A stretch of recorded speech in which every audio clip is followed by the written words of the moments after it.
episode number 538. My name is John Morgan, coming to you from Tampa, Florida. We'll get into all that, CFFC 144.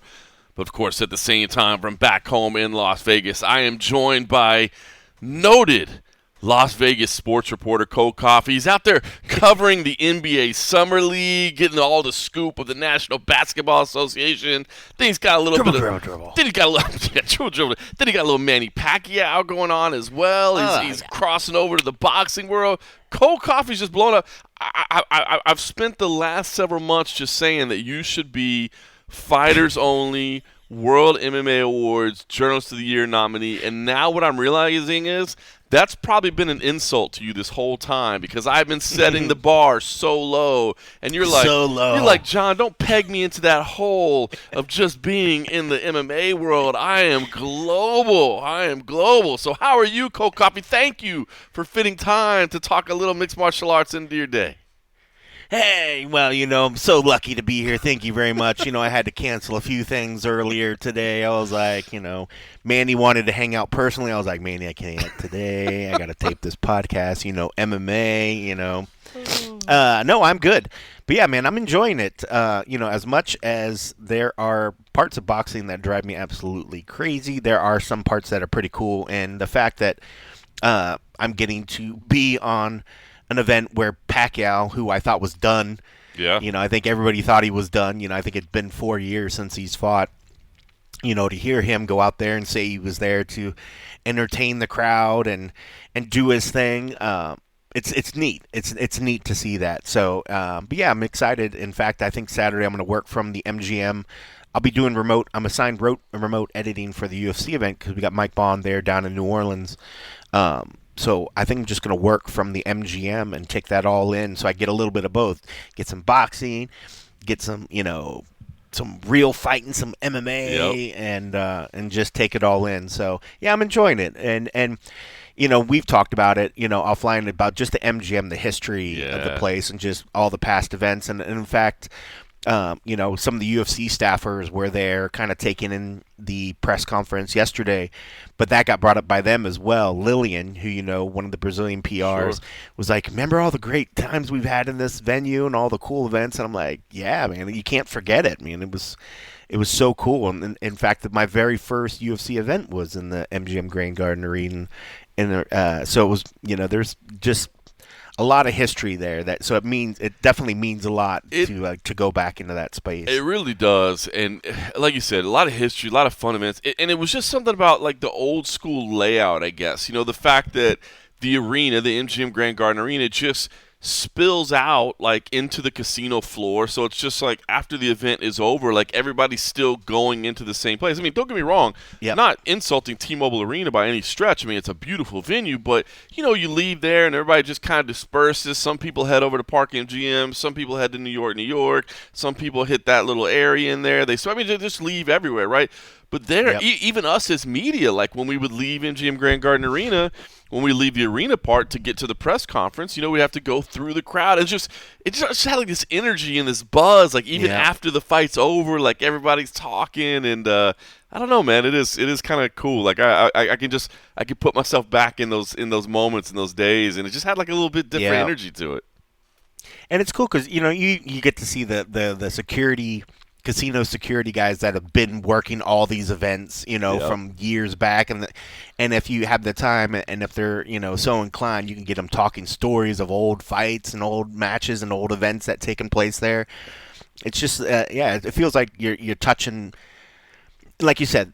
The T-Mobile is awesome, but for the most part, I'm back in a tent. I don't get the same sort of feel with the lights swinging overhead all night long and helicopters just dive bombing. You just don't get the same feel of when you're in an arena like the MGM Grand. And like you said, intermingling with the crowd and stuff. Normally, most fight nights at any venue elsewhere, we're in the bowels of the arena or something like that, and you don't really see the crowd. So it's neat to kind of have to like see that and just kind of feel it, because you could feel everybody's excitement. You can you hear the reactions of the event from everybody, from different people that are outside of the media space, which is always kind of cool to get their take on things. But yeah, it's just it's fun. So it's been kind of cool, and I think that's one of the reasons why I was like, I could sit at home on Saturday and watch the fights and work from the couch because we both said it time and time again. It's a lot of fun to work from the couch. Yes, it is. But the MGM is not too bad because it's not too hard to get there. Right. Because there's different side streets and back roads that you could take, so you don't have to worry too much about traffic. But yeah, and it's so storied. So I'm just like, man, why not? Let's just go work from there, and I'll get to see, watch some boxing. I don't envision I'm going to see Manny post fight, but you never know. Barrios is legit, but there are some really good fights. In fact, I forget the gentleman's name, but the two of the fighters that are fighting for one of the titles underneath it, I'd have to pull up the card because I don't live in the space. I don't memorize these guys' names. But one of the last events I went to, these guys were like a fight or two before the main event, and they absolutely killed it. And it was like voted one of the like boxing fights of the years. And these guys are having a rematch on this one. So I'm like, dude, this is gonna be pretty cool, to see something a little bit different. So yeah, I'm looking forward to it. Boxing's fun because it's so interesting, like the dynamic between the two. Like boxing, and it's been a while since I've been at a boxing event, but every time I'd ever go, like the main event just does feel a little bit bigger for some reason. Like it feels bigger than MMA. Like for whatever reason, and I don't say that poorly because obviously like a UFC event feels big. The flip side is a UFC event feels bigger from the very start, right? You know what I mean? 'Cause like in boxing. You'll be there if you're there early. Like, I mean, even the media doesn't even show up to the main card, much less the fans, the regular fans. Yeah, dude, I couldn't believe that. I'm like, what? The media's not here for the first fight? Like, so how are you supposed to know who's up and coming and what the next wave of talent is? So that part of it's weird. Whereas like in a UFC event, the media lines up, they get there early, everybody's there and they're in their place, Vegas, obviously the crowd's a little bit later, but if you're not in Vegas and you're in like a regional town like Nashville the other week, I mean, it's packed right from the start, whereas like a boxing event just doesn't feel that way.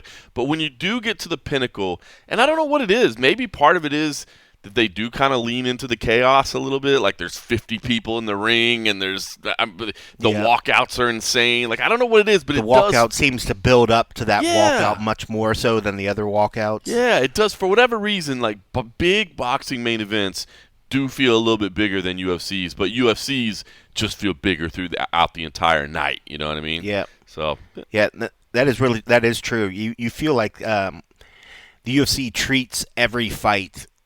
Obviously they pay a lot of attention and they put a lot of emphasis on the main event, but you feel like they give equally as much attendance, to the earlier fights. Right. Whereas boxing, it does feel like an afterthought that just happens to happen. It literally feels why they coined the word undercard. It is because they're just like it's below the rest. It is not a stretch. I remember, and it was actually inside MGM Grand Garden Arena, and I can't remember which fight it was at. It's just been so long. I mean, we're talking, 10 years ago plus. But it would not be a stretch because I was there for the first fight to say that like I could literally count like 20 people in the crowd, like 20 inside MGM Grand Garden Arena. Like I mean, there was no one. It was like their families had come to their seats, and like that was it. You know what I mean? Which I mean, granted, we criticize sometimes the UFC crowd in Las Vegas for being late arriving, but not like that. You know what I mean? It's just like a handful of people. So anyway, good stuff, man. Well, I hope you're enjoying it, and hopefully it'll be a fun Saturday night. Like I said, hey. If you can remote edit from anywhere, why not remote edit from another sporting event? You know what I mean? Where you can take it in. Like, I mean, why not, right? Have a little fun. Give yourself a little something to watch in the background rather than just the TV. I mean, might as well enjoy it, Yeah, I mean, and it's going to force me to have to put pants on. I'll have to shower. Like it's little things that you take for granted. That if I'm working from home, I'm not going to. The reality of working from home is I don't ever have to get dressed. Like that is hilarious. That's it. That's funny. Well, like I said, I am in Tampa, Florida. CFFC 144 is tomorrow, Friday night on UFC Fight Pass. So if you can take a moment to carve out some of your entertainment watching on Friday night and check out CFFC 144. Happy to announce the man CM Punk will be back in the building. His first event this year with us. He's been so busy with the WWE, but his travel and like where the organization is and where his responsibilities are, they lined up so that he could be here tomorrow night And the Karate Hottie is back as well. Michelle Watterson Gomez will be with us as well. She did such a fantastic job last time out that we definitely had to have her back. So we're going 3 wide in the booth. It'll be me and Punk and Michelle Watterson. And I was actually asking Michelle, we had a production call earlier this week, and I asked her, I was like, have you ever even, like, met Punk? I mean, have you guys, like, crossed paths anywhere? And she was like, no, not really. I don't think we've ever even talked to each other. Like, we've never crossed paths. So it'll be their first time hanging out. But I have no doubt the personalities of both those two, I think it's going to be a lot of fun, to be honest with you. I think we're going to have a good time. Oh, yeah, that should be a lot of fun. As long as Punk don't try to take those chicken wings. Exactly. Don't take the Hottie's wings. Don't take our hot wings. Don't take away the Hottie's wings. Lose a finger. Dude, it's got to been at least like a year. It feels like a year since Punk's called with you. So I was actually putting together a press release that we put on the website, and yeah, it was like I think December was the last time he was with us, or maybe it was November. I wrote it in the press release because that's more recent than I thought. Yeah, but it's it had decent been a amount while. of time. It had been a while for sure. So anyway, that'll be going on tomorrow. In the meantime, sliding this in between, dude. I'm telling you, man, I love it. So I flew in last night. We did have a couple delays on the way here, which slowed the day down a little bit, but whatever. Made it in last night. This morning I was over at the venue.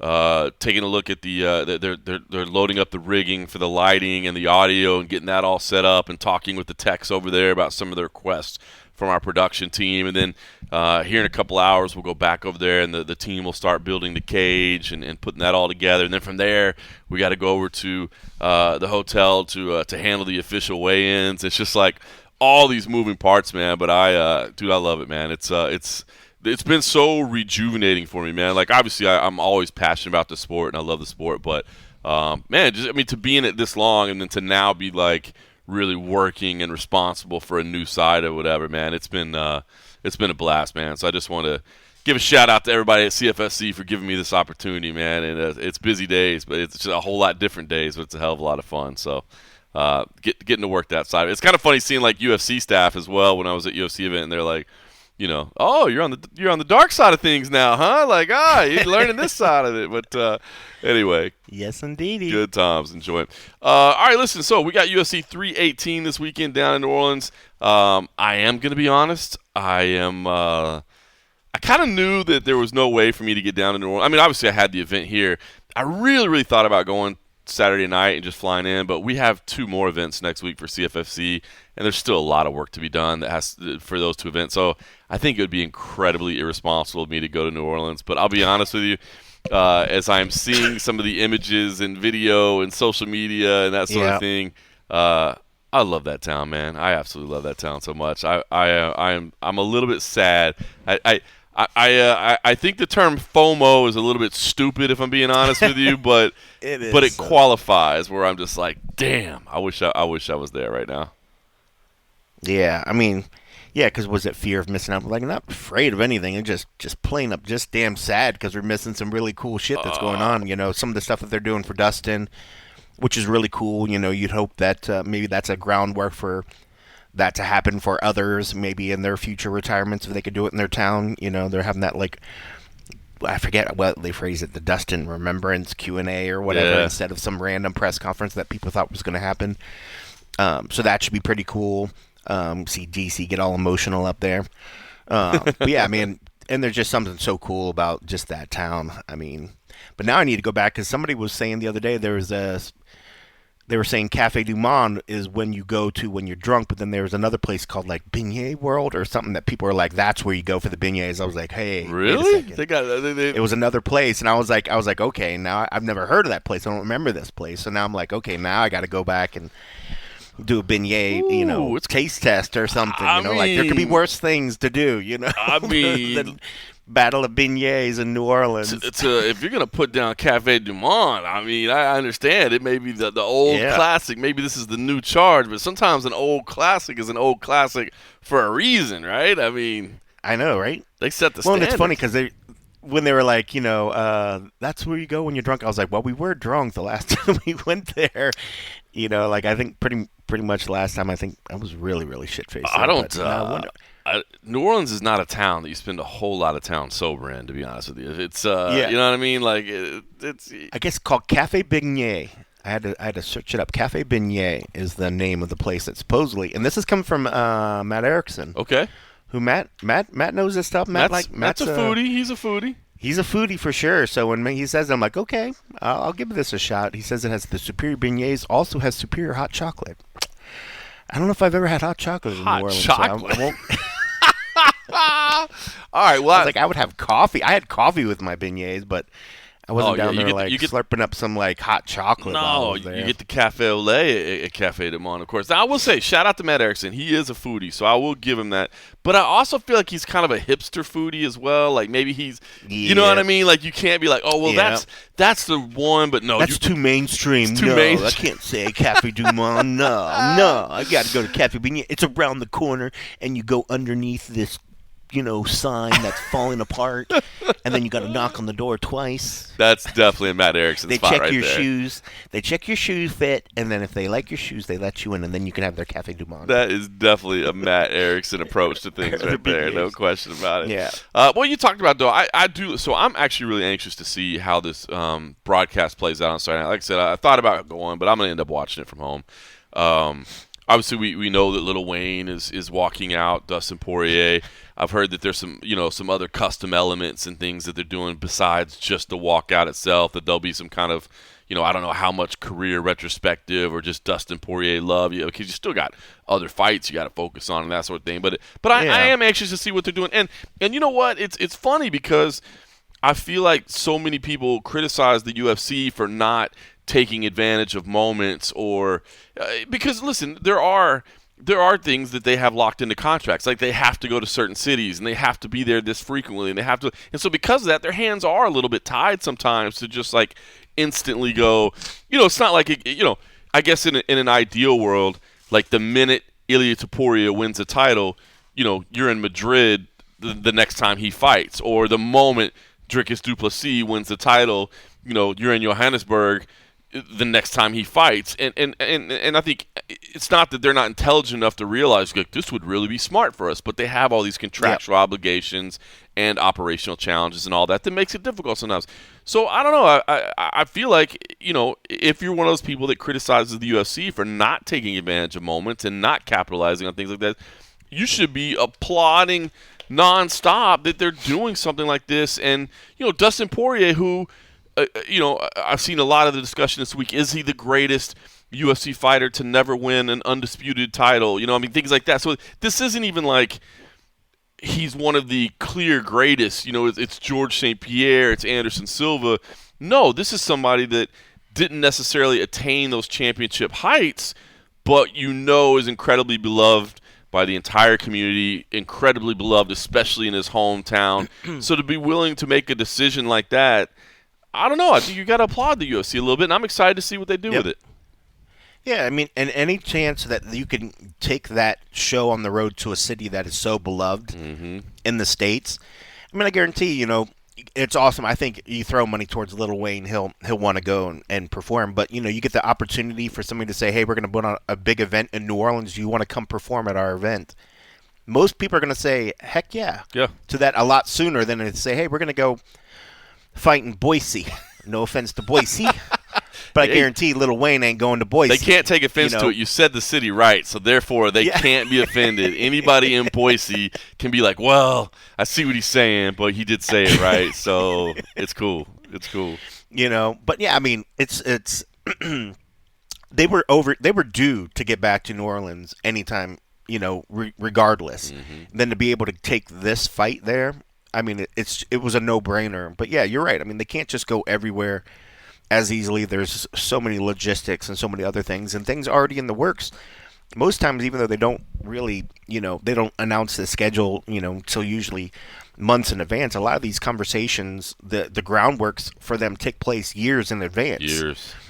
And part of that works out with the way that they get deals on being able to put on an event, by booking multiple bookings, even if it's not really laid in, but the groundwork's there that they have to go back. So you give us a deal to come put on an event in your venue, and but with the promise that we're going to go back. Now we're booked in.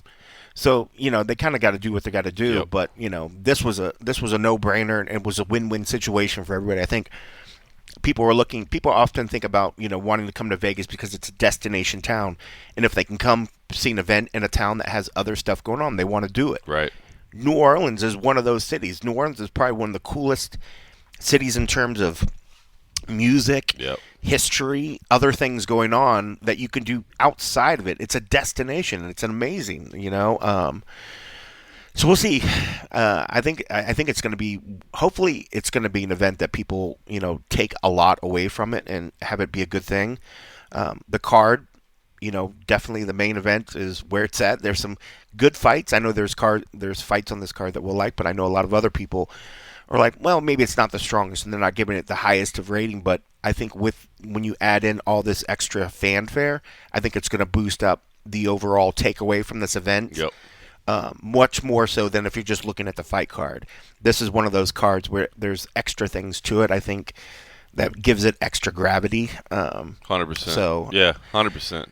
But yeah, it sucks to not be there a little bit. It does. As opposed, if I said working from home or even watching Pacquiao's fight from the MGM is cool, it's not the same as being there in New Orleans. So I am a little upset that I'm not there. I thought I was going to be able to get the nod, but that didn't pan out. I won't say more on that, but we'll just leave it there. We'll just leave it there. I'm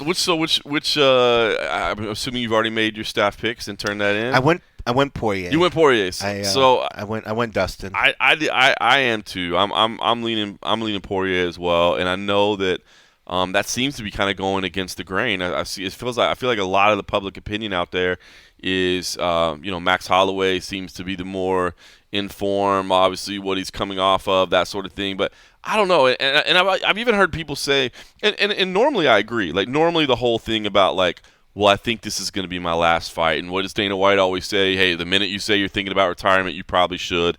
And I don't disagree with that because this is a sport that requires you to be all in.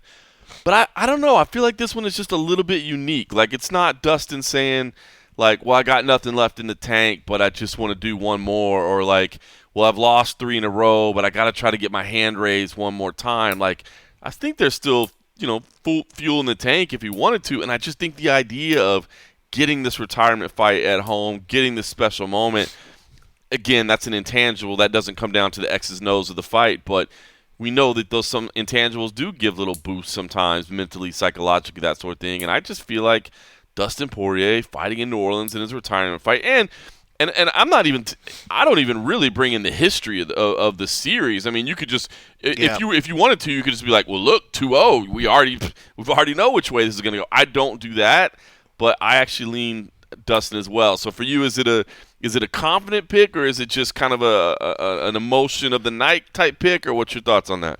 Much more on the confident side of things. I just think that Dustin is. Well, like you said, we've seen it. We've seen this happen before, but I think Dustin hasn't lost a step. Max hasn't lost a step. I mean, both guys are great, and it's weird. I take into account the past ones so much that when I saw the name of the event, I was like, why is it not Poirier? I know. Versus Holloway. I thought you should have had the winner's name first, but Holloway's coming in with the BMF Holloway's title. coming with the BMF. So I get it why they did it, but I initially was just like, why is that naming like that? I felt strange to because I would build out the radio boys are doing a watch along, Farah's doing a preview show, and when I was putting the stream together, because I haven't since Bond's on site, he's been handling a bunch of the setting up all the streams, all the other stuff, and I've been able to focus on the other sports and things.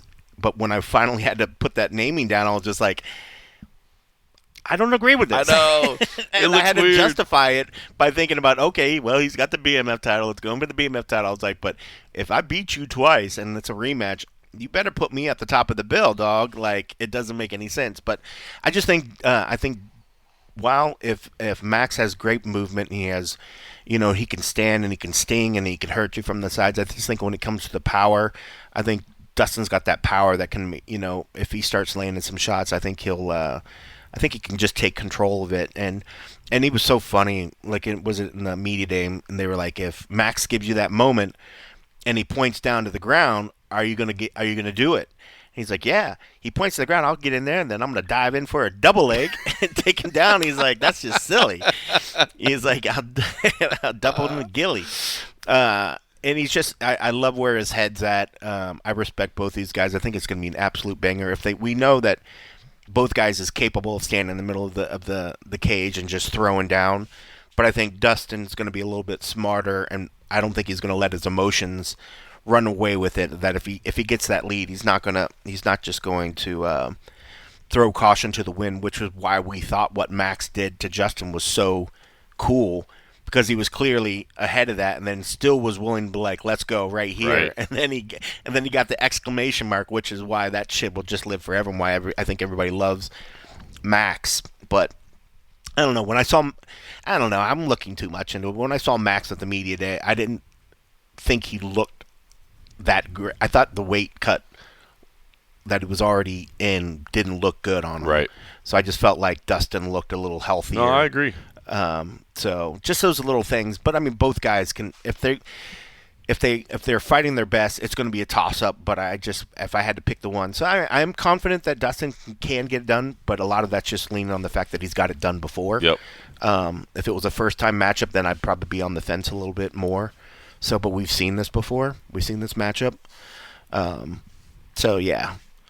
But I'm just hoping it's going to be a lot of fun. Well, I don't. I don't want either guy to get crazy hurt. I don't want anybody like breaking anything. I don't want whatever, But I would like to see both guys trading those shots, smiling, laughing with each other, giving some high fives, then going right back in there and throwing it all. Like that's what's so cool about these two guys is that there's no animosity, there's no hate towards each other, but they could literally go out there and throw 110% of everything that they have. And then take 110%, smile at the other guy, and walk back in there and do it again. That's why we love him so much. That's why we love him so much. I'm excited for it. And it's funny, like you said, people are criticizing the card. I will say, I look at the main card especially. Paulo Costa versus Roman Kopylov is very interesting to me because it's just not. It's people are like, eh. Yeah, I get and look, I get it. It's weird, right? Because Paulo Costa is such a marketable guy. But he's so inconsistent in competing, and he's so inconsistent in his results that I feel like he's never really lived up to what we thought he was capable of. But I still feel like it's in there. Meanwhile, Roman Kopylov, Kopylov is on a nice little run right now.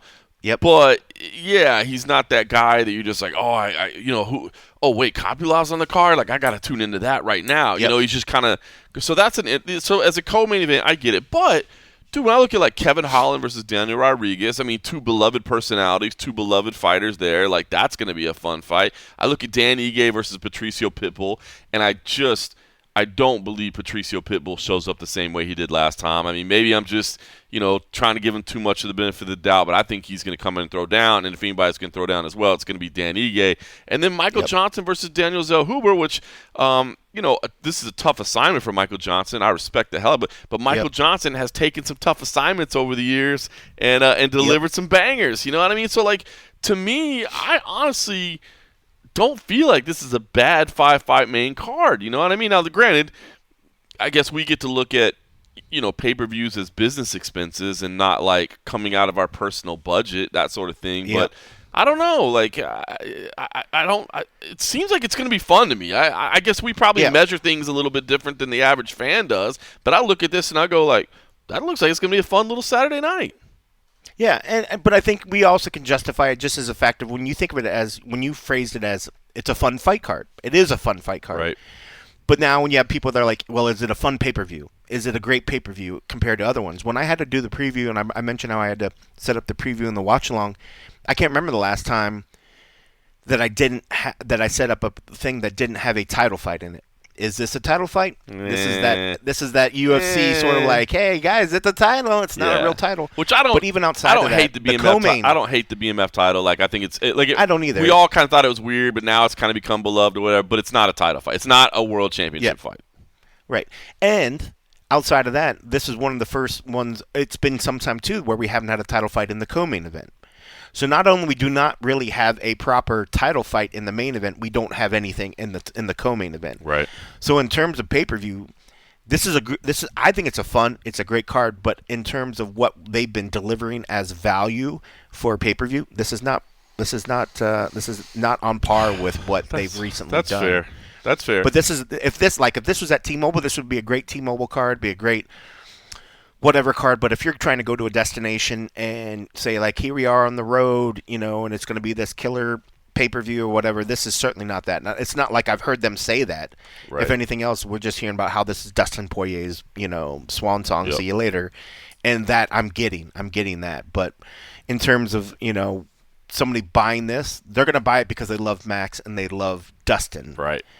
Nobody's buying it for anybody else on this card. That's very outside fair. of us that are covering to watch it. That's very fair. But it is a good card. It is a fun card. Some of the matchups that you talked of, I think have a lot of questions because when you look down the rankings, bro, not even. You got Dustin who's in the top 10.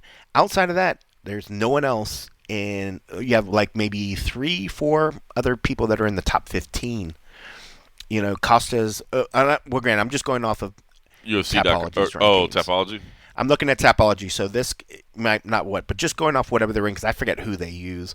Costa at 15, Kopolov 16, Holland 15, Ige at 12, and then you got like Kyler Phillips, Marvin Vettori, Brendan Allen, Oliveira. They're decent dudes, but when you think of is these even guys that are battling for contention, nobody else on this card is in contender spot. Yeah, there's no, it's not like when there's the post-fight press conference, anybody's going to be going to Dana White and be like, well, given this result, does that mean they're next for the title? Like, I know we don't matchmake on Saturday nights, but is it safe to say that guy's next for the title?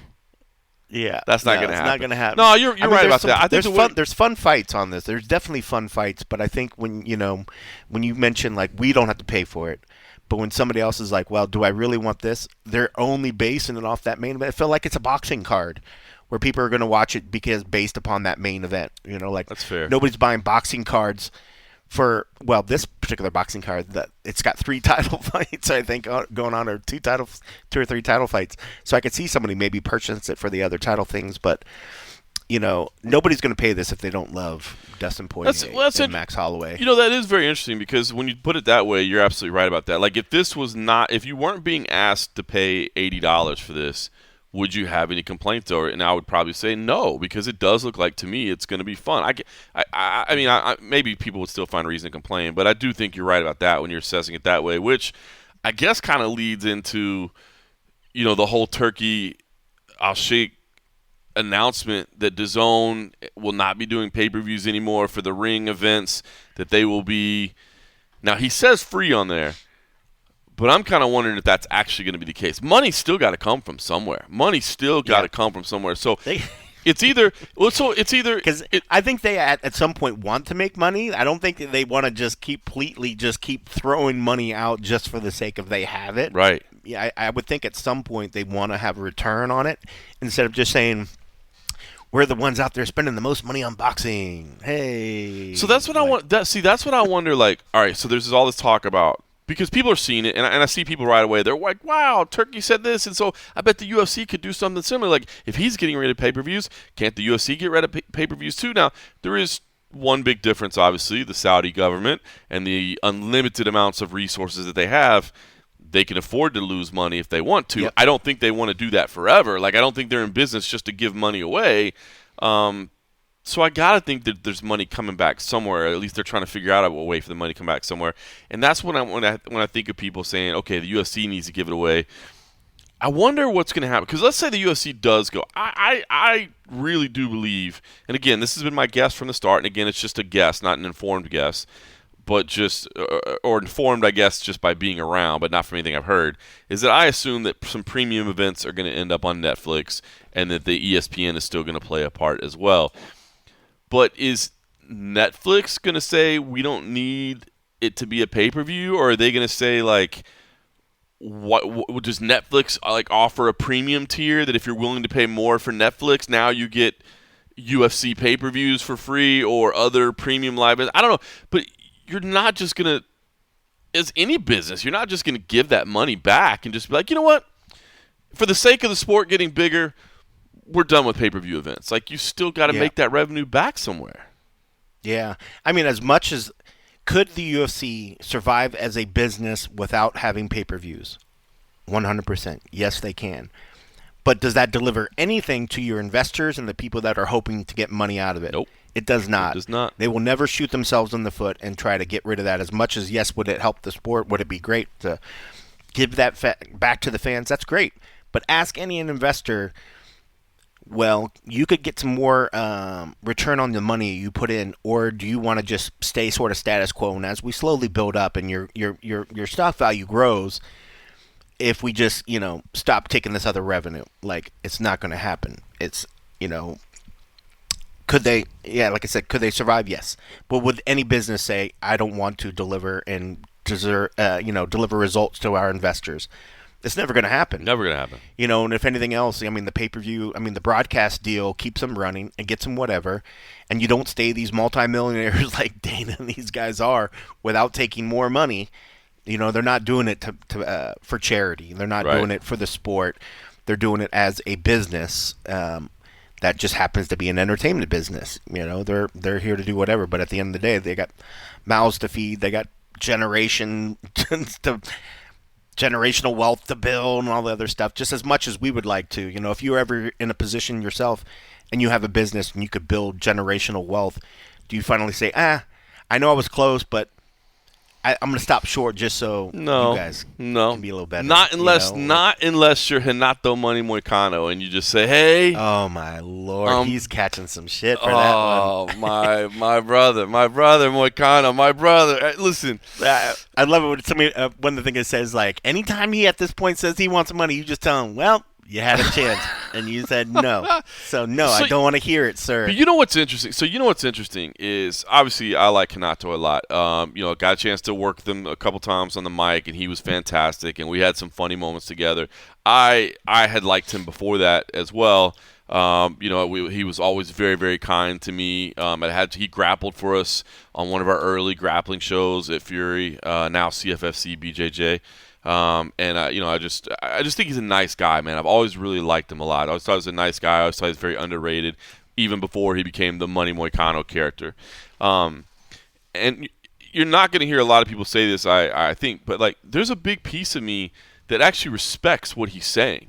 You know what I mean? Which is like, he's saying, look, I signed that contract, and I was happy with the money they were giving me. It's not okay for me now to come back and say that I don't agree to those terms. Like, there's a big piece of me as just a man, as a member of society or whatever, that says, man, I respect the hell out of you for saying that this is not what I believe in. I believe that those were the contracts that I signed, and I was fine with those terms, and I'm good with it. So I actually do respect it a lot.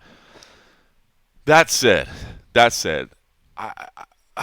so hard, man. I mean, Again, and over the time as this settlement was being done, I'm sure you saw, like, I tweeted out multiple times, like, kind of reminders. And I actually offered behind the scenes to some of the people. I'm like, if you guys need help, like, tracking people down, like, I don't mind spending time, like, going through, my Rolodex or whatever. And they were like, thank you, John. Like, we've actually got it taken care of. Like, we're reaching out to everybody. But because I did feel that, like, I would hate for anybody that really needs this money to not get it. You know what I mean? That was my biggest fear, is that there were people that just were disconnected from the MMA society and didn't realize that there was money coming their way. But then once you got to the point where that's not the concern anymore, I know there were a lot of people that were worried or whatever that, maybe they were going to upset somebody or piss somebody off or whatever. But if the money's there, and even the UFC is saying, like, look, it's paid, take it, I won't criticize Renato because I like the guy so much. And like I said, I really do appreciate the standards and the principles that he's trying to convey here. But, dude, I don't know, man. When people are handing you out money, that it's like, if you don't take it, we're just giving it to somebody else. Like, you're not helping us save any money. Like, you know what I mean? Like, you're not saving the UFC any money. It's already paid out. We're just going to give it to somebody else. I don't know. Like, you got to take it, right? You got to take it. Well, and even the thing, like, I was happy with the money I was making. I knew what contract I was signing is all good and fair, but without realizing that some of the extra things that weren't said in the contract, some of the other things that just doesn't tell you what they were holding on to, or that you properly weren't educated enough into what it was saying to them, got proven that they shouldn't have had those terms in there, that they shouldn't have been trying to hold on the rights. Yes, it's all good and fair that you did, but if somebody is maybe not misleading, but not quite given all the facts, or maybe didn't clarify to you and didn't explain to you what this stuff that you were signing, it gets proven that, hey, that's not fair. You can't really do those things. And they're saying, okay, you're right. Here's this money. Take it, and then let's be done with it. And for you to say then still, well, I knew what I was signing. I know, it's like admitting I didn't, I was happy with it. I was like, it's like ignorance is bliss. Right. I didn't know what was in there. I didn't really understand, but I was happy with it. So cool. Like who hasn't done something with like a medical claim where people are processing other little stuff, and then every once in a while they'll say, hey, oh, by the way, you're part of this class action because this thing happened. It's like, Yep. well, I was paying my medical dues regardless. I have to do that. But, oh, no, they weren't supposed to be charging me this, or they weren't supposed to whatever. I don't tell them, no, don't give me the money back because I was happy with it. Right. I knew what I was signing. I mean, I get what he's trying to say, but, at the end of the day, they're going to rebook you for a fight regardless, bro. Like, you're not, like Well, I don't. it wouldn't hurt I don't. you, I don't believe. I don't to take that. I see a lot of people saying, "Oh, he was just trying to get some favor from the UFC or get some favor from Dana White." I don't believe that, and I don't. I don't like that people are saying it that way. I don't believe that's what he was doing. I believe he was trying to stand on his morals and principles and say that, as he said, like I believe in the economy and I believe in the free will and all those things that he said. Like I don't. I believe he's telling the truth, and again, and a big part of me respects him for that, for saying no, this does not match my personal beliefs, so therefore I'm not taking it. But again, the fact that the money's already paid, the fact that you know what I mean, like find something to do with it. Like if you want to give it to charity, give it to charity. If you want to Give it to charity. Yeah, There you go. Do something else. Go start some other like charity using it. And if you don't feel bad about it, make the money work for other people. or even if you know? even if you say, I think even if you say, listen, I don't necessarily believe that I'm owed this money. I understand the court says I am. I don't, and I know that I can take it. But I believe there's people more than me on this UFC roster that need it, and therefore I'm not taking my part because I want my part to be redistributed to other people. Except that at that point, that's when you go back and realize that the lion's share of this was going to like Brock and Ronda and John. I was going to say Ronda's going to be like, thank you, Renato, Yeah. so very much, for that extra, $2,000 that came my way from your 200,000 or whatever. Yeah. If Like, bro. if you'd have said like, hey, this is all going to Jens Pulver, or you know what I mean, like somebody that was like back in the day that like missed out on the big money or whatever. You know what I mean?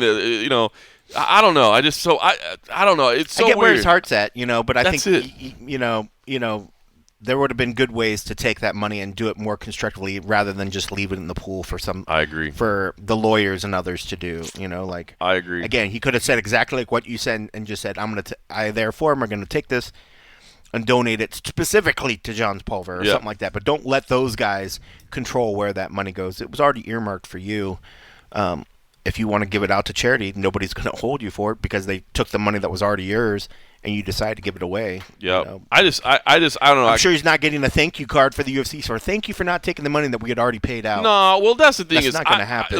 And again, what do I always say is don't say anything that you wouldn't say to somebody's face. And if I was sitting here talking to Renato Moicano right now, I would tell him the same thing. Exactly what we're saying right now. I do think that this mischaracterization of, oh, look, he was just trying to curry favor with the UFC, I think that's not true. I think he was really just trying to stand on his beliefs. But I would, if I was talking to him man-to-man, just be like, look, man, I see where you're coming from, and I do have a lot of respect for it, but I think you're making a mistake. Why don't you take this money and find a different use for it? If you don't feel you're personally entitled to it, let it do some good in society. Let it do some good in the world.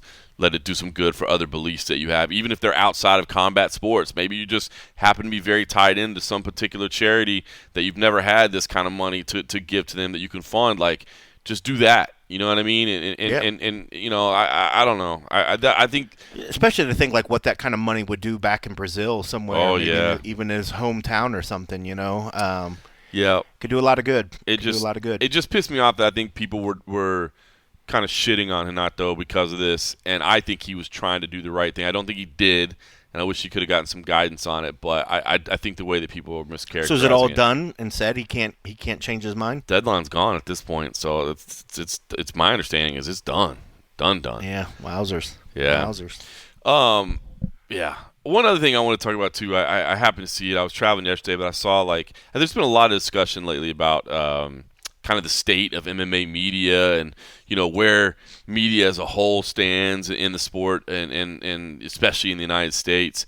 And I saw a Brendan Schaub kind of, I don't want to say rant because I think rant has like a negative connotation. A Brendan Schaub point or whatever. Soapbox. So yeah, I'm trying to find a word that doesn't have a negative connotation because I don't want to make it sound like I'm saying. But he was making a point. It was a hot take or whatever you want to call it, man. He was making a point.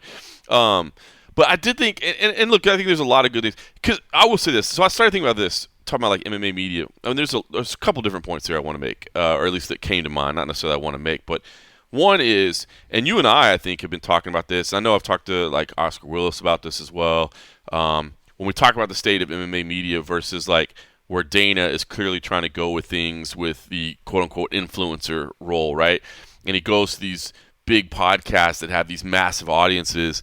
And in a lot of ways, if you look at it, if you're just looking at like gross views or eyeballs or whatever, like that actually makes way more sense. Just go to these big audiences that have way more reach than we do as MMA media or what have you, and get the product out there in front of more people, right?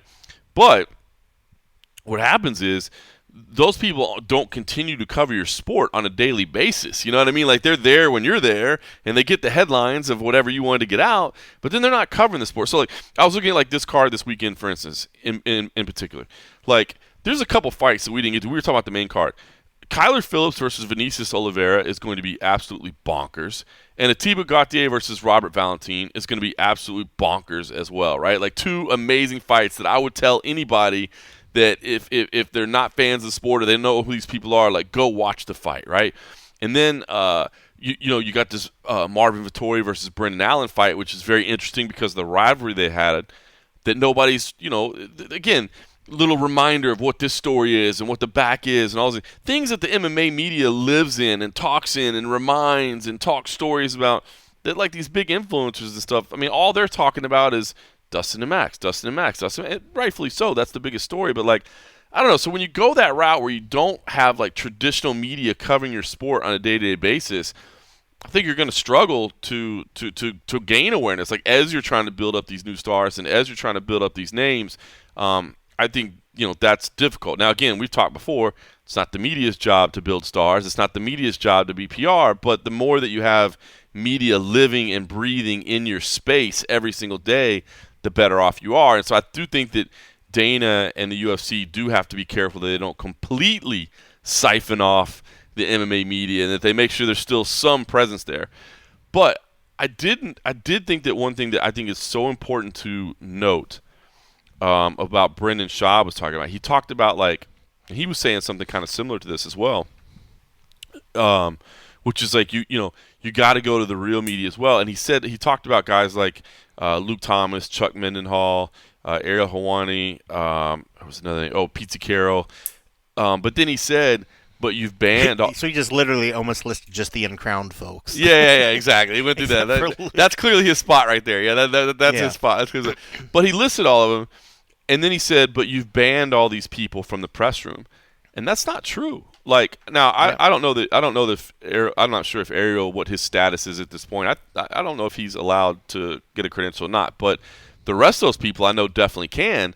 The thing is, they've chosen not to go to the events. And when I say chose, I use that a little bit loosely because budget is a factor, right? It's not that they just simply. Well, there's two things. Number one, you've got to either have a company that's willing to have that budget, to commit that budget to travel, which, as you and I well know, I mean, how many years have we spent, and it's not like we just go, like we're the ones booking the hotel rooms, we're the ones booking the flights, we're the ones turning in the expense reports. Like we know dollar for dollar exactly what it costs. It's not like some company just booked us and we've never seen the bills and we just go, I don't know, I assume it's not that much. Like, no. I can tell you dollar for dollar exactly how much MMA Junkie spent on domestic travel, international travel, and it's not fucking cheap, I'll tell you that. It's a lot of money. So you got to have people that, a company that's willing to commit to have their resources there. And then the other thing is, even if you do have people willing to go and companies willing to go, and this is one thing that I always have found interesting over the years too, is, the UFC in a lot of ways kind of de-incentivizes you to be there. Like the press conference, the press conference, like, what's the point of a press conference for the media at this point? Now, it used to be big because you could collect, quotes that you needed. You could collect video that you needed, before it was such a big deal. But now, like, everything's streamed. Everything's distributed everywhere. So, like realistically, honestly, there is 0 point to media being at the press conferences at this point because all you're doing really is creating content for the UFC and creating content for other people to take. So, you take a Luke Thomas, for instance. What's the point of Luke Thomas being at a UFC event when he can just sit in the studio, watch everything just like everybody else does, and then turn on his camera and start commenting about the development of it and what he saw and what his observations are? So there's no reason to be there. So anyway, I know it's a long-winded thing, but I really do kind of enjoy this conversation, even though it's not really my role anymore in the sport. But I do think sometimes people are boiling it down a little bit too much. And I love the passion from Brendan Shaw, but I didn't like that one point because I do think it misses the point of what role companies play in not committing the resources to send people to travel, and then what role kind of the UFC plays in itself in not really providing unique content for you to go there, so that you're almost fine just covering it from your house. Yeah, you're getting more exclusives and getting other stuff. And I know a lot of people that have tried to go, if you're just basementblog.com, the UFC's kind of always taken a stance that if you don't have a proper site or a proper destination where this stuff's going to go, they don't even put you on their radar. Right. So you have a lot of cats that used to work for big organizations that don't work for big organizations, and they try to apply, and they're like, well, I have a blog, whatever, and the UFC's like, well, that's not good enough, right. And then they're like, see, I'm not allowed back, and it's like, well, you're not at a major site. You're not at a site anymore. Like, you're just at that point going to go, because they want to see you return, and if your only thing is whatever, they don't care that, okay, the one video that you put out in a month is shitting on them. It's just you're not putting out videos. Yep. You're not putting out content, and then they're just like, well, if I have to accept one basement blog, that means I'm supposed to accept all basement blogs. And then at that point, they're like, no. Yep. So they've just taken that line. So for a lot of the cats that, gripe, and then they call us Access Media, and it's like, well, yes, we still work for an organization, but also we've been here since day one, and we've kind of just been doing it, so don't get mad that I'm still at a site that's a site, yeah. And then, if anything else, just work yourself back into something else. So build up your site to where they can't deny it, and then see if they're denying you. But I've seen some of these cats that still were saying that we're getting credentialed to some of these other regional sites or regional events. And just like what we said, like to somebody that's trying to get their foot in the door, like a lot of the media might not travel to some of these remote events.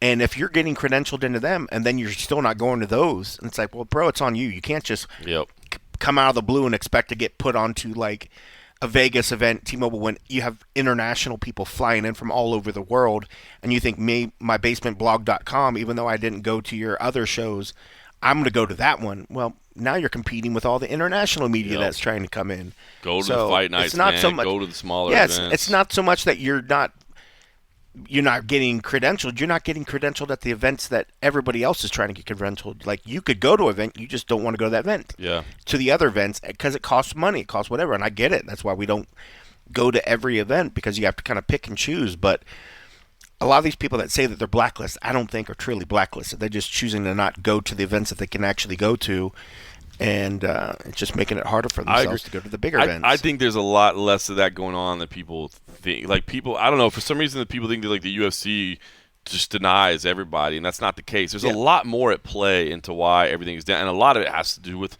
finances, man. To be honest with you, like, it's just, the way you pay for journalism. I mean, you're not going to sell a subscription to somebody, that's for sure. That's been proven. You know what I mean? Like, people aren't going to pay for journalism. I mean, I just see like the Wall Street Journal and the LA Times like trying to give away subscriptions for like $1 a year or something like that, right? Because nobody will pay for it. Yeah, and they're like digital subscriptions. Yep.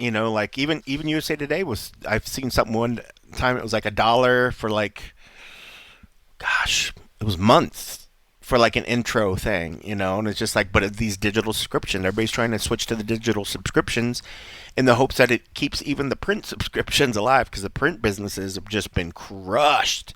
Decimated. But those haven't gone away. I mean, if anything else, you got organizations like Gannett and other ones that are trying to keep those alive, because, I mean, even here in town, even though I don't work for the Review Journal, for the longest time, I kept the paper subscription because there was something nostalgic about it, and I want to help keep the print media a thing. Yep. Whether or not I actually get it, I know everything's going to your phone. I was I mean, I came at an age when I was a kid that, I'd go every morning, open up the door, and the paper was sitting there. Yeah. That was just part of the routine, I mean, I was never a paper boy, but I mean, I knew people that were paper boys, and I mean, it was just, it's something I know as the time's going, it gets further away for it, but I don't want it to go away. So some of these businesses are even struggling because they're trying to keep the print business around. So those dollars that maybe, if it was all a digital world, would maybe free up some other stuff for like travel and other stuff. But I would rather see people keep their jobs and keep print instead of send me to, if that means me going to less events, I'm okay with that, Yeah, there's just so much tough. going on. There's Tough. so much Tough going on in the decisions. space, man. There is, and I think that people, if they want to have this discussion and they want to have an open and honest discussion about it, like, understand it's not as simple as the UFC is banning media and they're only going to influencers, and that's the problem with the sport in America right now. You know what I mean? There's just the media space as a whole is it's tough right now, man. It's tough because there's not a lot of ways to make money. People don't want to pay for journalism. They just don't. But there's a lot of expenses that come along with journalism. You know what I mean? It's with covering the event. And I mean, listen, it's sports. I won't try to pretend that what we ever did at MMA Junkie is as important as, like, people paying attention to the government right now and things along that. Like, we're covering cage fighting. You know what I mean? But there's more to it, I think. I think like that part stood out to me. And again, I'm not disagreeing with most of what Brendan had to say. I like Brendan a lot, man. I do. A lot of people, take shots at him. I never have. He's always been a good dude, and I just, that part of it, I was like, oh, that's a little bit irresponsible because that's inaccurate, and people are going to latch onto that and say that all these people are banned from coming to UFC events, and they're not. They've just actively chosen not to, or actively can't, because of the budgets that are involved and the cost that's involved, and that's a big problem with media as a whole right now. There's no question about it. So. I mean, like, granted, I don't watch Ariel's show, so I don't know if he says it. But I mean, when was the last time he tried to go to an event that they denied him? Like, I don't know off the top of my head. That's a good question. I don't know. I mean, obviously, I was there when he was banned. I was the one that I asked about it at the press conference. They brought him back. And I don't know if it's since then been decided he's not allowed. Didn't you tell them to ban him? Wasn't that you that suggested to Dana that? Sir, don't you even. I was the one that brought it up in the press conference and said, "Can you please?" You're like, Dana, good job on that one, sir. Don't you go starting rivalries that aren't there. But no, so I don't know what it said. That's actually a good question. I actually don't know. I'd go ask him, but he still thinks I think he thinks I'm John. He thinks I'm you. That's great. I want to tease him next time. See if he actually comes back and actually says, "I'm like, oh, you do remember my name." Just call him Casey or something. Like, there you go. I should have. Casey. Why you calling me Casey? Oh, why you calling me John? That would be great. All right, listen, man. A deeper discussion. Maybe we continue it at some point. We'll bring in some friends, or whatever. It really is an interesting topic. I mean, look, media's changing. Look, media as a whole is changing. There is no question about it. Yep. Things are switching. It's tough to make money. It's challenging. Everything's switching. We were just talking to somebody the other day about media source of the year. Can a YouTube channel be a media source of the year? Maybe.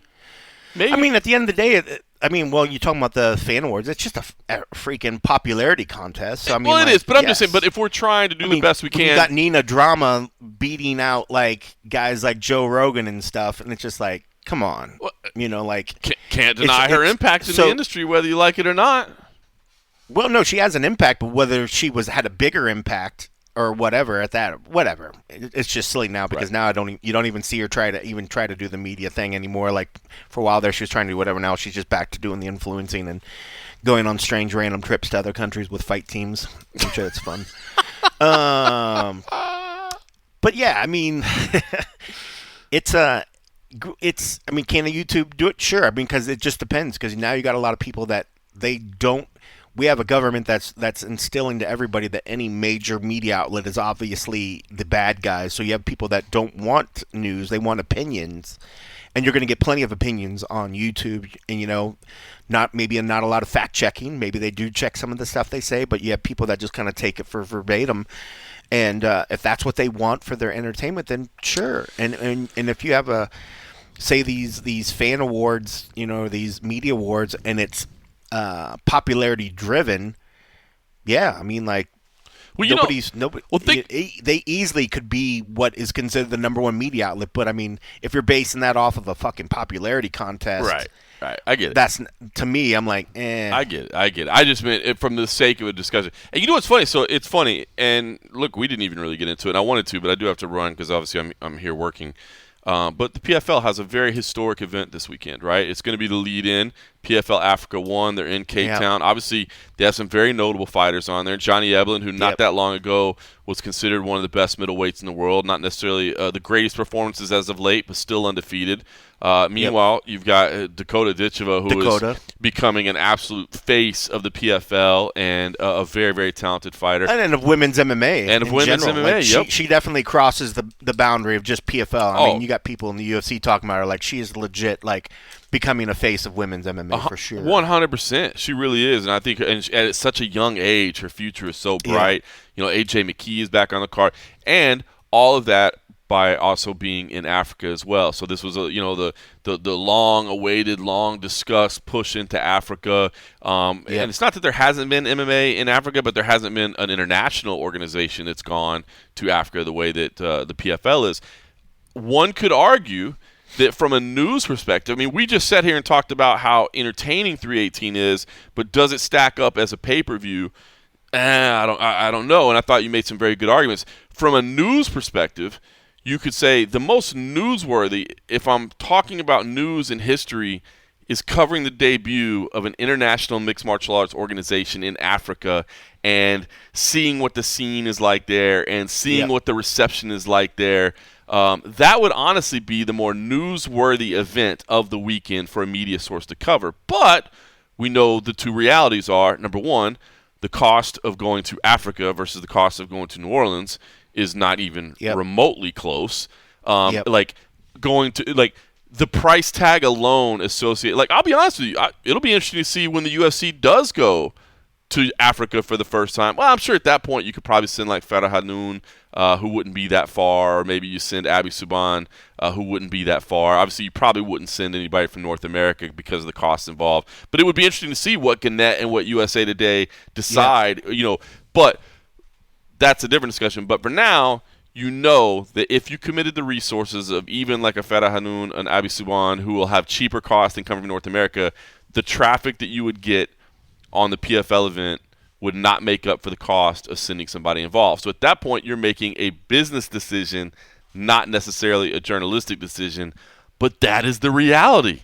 It is a business. It is a business. You know what I mean? So instead, you send people to New Orleans because you know that that's what's going to get the most views because that's the product that most people know, and that's why I want to talk about the discussion of media and the changing and all that. It's just the reality of the situation. You know what I mean? Like, it is a business and it has to be profitable. So, anyway, that's why I think the discussion is a little bit deeper than I think people want to see it sometimes. And I think it's a tough discussion because you kind of end up wanting to bang your head against the wall at some points because it's just the reality of the situation. But it is the reality. So.